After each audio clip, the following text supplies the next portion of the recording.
po sikur të thosha, se lutja nuk është vetëm një akt shpirtëror, por edhe një proces që ndryshon fizikisht trurin tënd, se çdo herë që lutesh, diçka ndodh brenda mendjes tënde. Diçka që shkenca ka filluar ta kuptojë vetëm kohët e fundit. Dhe më e habitshmja, kjo nuk ndryshon vetëm mënyrën si ndihesh, por edhe vendimet që merr, rrugët që ndjek, dhe fatin që ndërton. Sot do të zbulosh si lutja ndikon në mendjen tënde, si formon realitetin tënd, dhe pse njerëzit që luten shpesh përjetojnë ndryshime të papritura në jetën e tyre. Kur lutesh, truri yt nuk qëndron pasiv. Ai aktivizohet. Studimet tregojnë se gjatë lutjes aktivizohet një zonë e trurit që lidhet me fokusin dhe qetësinë. Është e njëjta zonë që përdoret në meditim të thellë, por ka diçka më shumë. Ndërsa mendja përqendrohet, stresi fillon të ulet, hormonet e ankthit bien, ndjenja e sigurisë rritet, dhe truri fillon të krijojë një gjendje të re, një gjendje më të qetë, më të qartë, më të fortë. Kjo do të thotë, lutja nuk është vetëm besim, është një mënyrë për të riformuar mënyrën si mendon. Kur lutesh, ti nuk po flet vetëm, ti po fokuson mendjen. Dhe fokusi është një nga forcat më të fuqishme në psikologji. Sepse aty ku shkon fokusi, shkon edhe energjia jote. Lutja e drejton këtë fokus, nga frika tek shpresa, nga konfuzioni tek qartësia, dhe me kalimin e kohës, truri fillon të ndjek këtë drejtim. Çdo mendim që përsëritet, krijon një rrugë në tru. Sa më shumë përsëritet, aq më e fortë bëhet. Lutja është përsëritje me qëllim, fjalë që ndikojnë mendjen, dhe me kalimin e kohës, ajo ndryshon mënyrën si reagon. Kur një person lutet rregullisht, ndryshimi nuk ndodh vetëm në mendime, por në mënyrën si ai ndjen jetën. Shkenca ka treguar se lutja ndikon drejt për drejt në sistemin emocional. Kur ti përqendrohesh në fjalë me kuptim, në besim dhe në dorëzim, trupi fillon të reagojë ndryshe. Ritmi i zemrës ngadalësohet. Frymëmarrja bëhet më e thellë. Dhe gradualisht tensioni fillon të largohet. Kjo nuk është imagjinat. Është një proces biologjik. Truri redukton prodhimin e hormoneve të stresit si kortizoli dhe në vend të tij rrit ndjenjat e sigurisë dhe qetësisë. Dhe këtu ndodh diçka shumë e rëndësishme. Emocionet fillojnë të stabilizohen. Një person që lutet shpesh nuk reagon më njësoj ndaj problemeve. Ai nuk shpërthen aq lehtë. Nuk humbet kontrollin aq shpejt.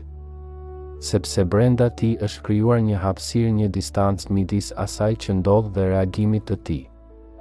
Dhe pikërisht kjo hapësirë është fuqia.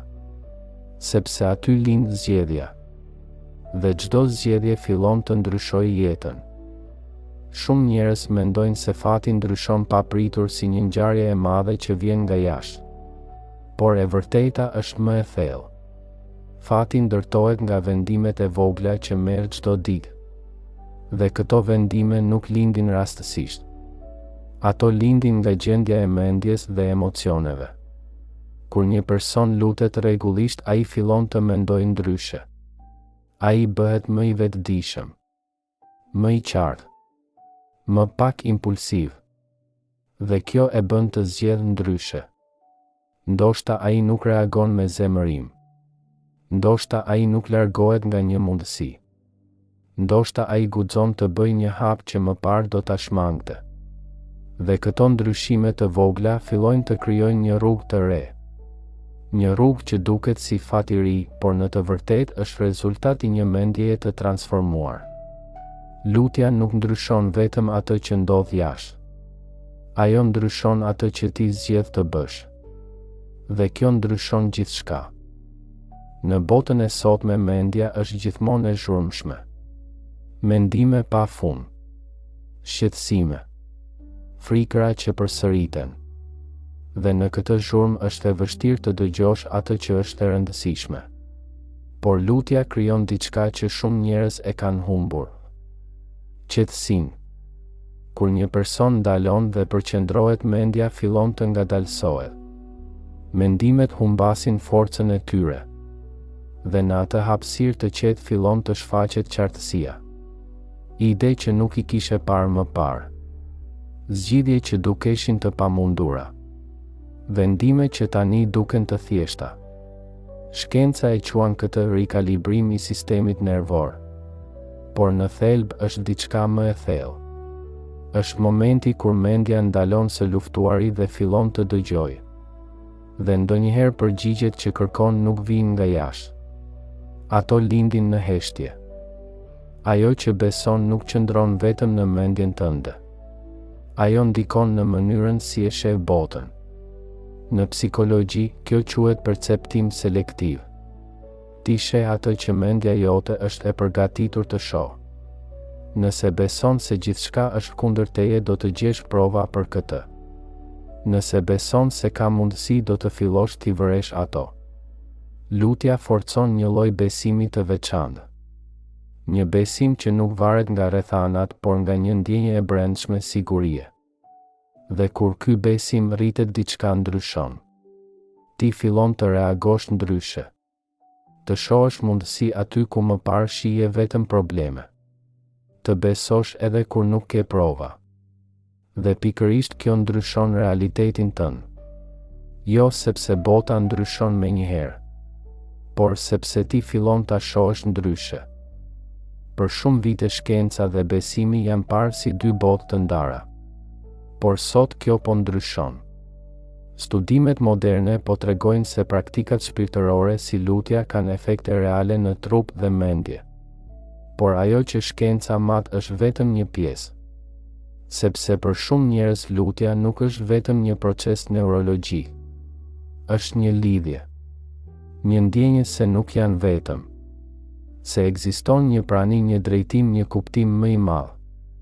Dhe kjo ndjenjë ka një ndikim të fuqishëm. Ajo jep forcë në momentet më të vështira. Jep shpresë kur gjithçka duket e humbur. Dhe ndonjëherë, ajo që fillon si një proces në mendje, shndërrohet në një përvojë që prek gjithë jetën. Çdo ndryshim i vërtet fillon brenda. Jo në rrethana. Jo në njerëz të tjerë. Por në mënyrën si mendon dhe si ndjen. Lutja është një proces i ngadalt por i fuqishëm. Ajo nuk ndryshon gjithçka menjëherë, por ndryshon drejtimin. Dhe me kalimin e kohës kjo bëhet e dukshme. Reagimet e tua ndryshojnë. Qëndrimi yt ndryshon. Mënyra si përballesh me jetën ndryshon. Dhe pa pritur, jeta që dikur duke e rëndë fillon të ndihet më e lehtë. Jo sepse problemet janë zhdukur, por sepse ti je bërë më i fortë. Ndoshta lutja nuk është vetëm një zakon. Ndoshta nuk është vetëm një ritual. Ndoshta është një mënyrë për të ndryshuar veten. Dhe kur ndryshon veten, fillon të ndryshosh gjithçka përreth. Prandaj nëse ke qenë duke kërkuar një përgjigje, ndoshta nuk ke nevojë të kërkosh më larg. Ndoshta duhet vetëm të ndalosh dhe të fillosh të lutesh me vetdije. Jo nga frika, por nga besimi. Nëse e ndjen këtë, shkruaj në komente. Besoj dhe bëhu pjesë e atyre që po zgjedhin të ndryshojnë nga brenda.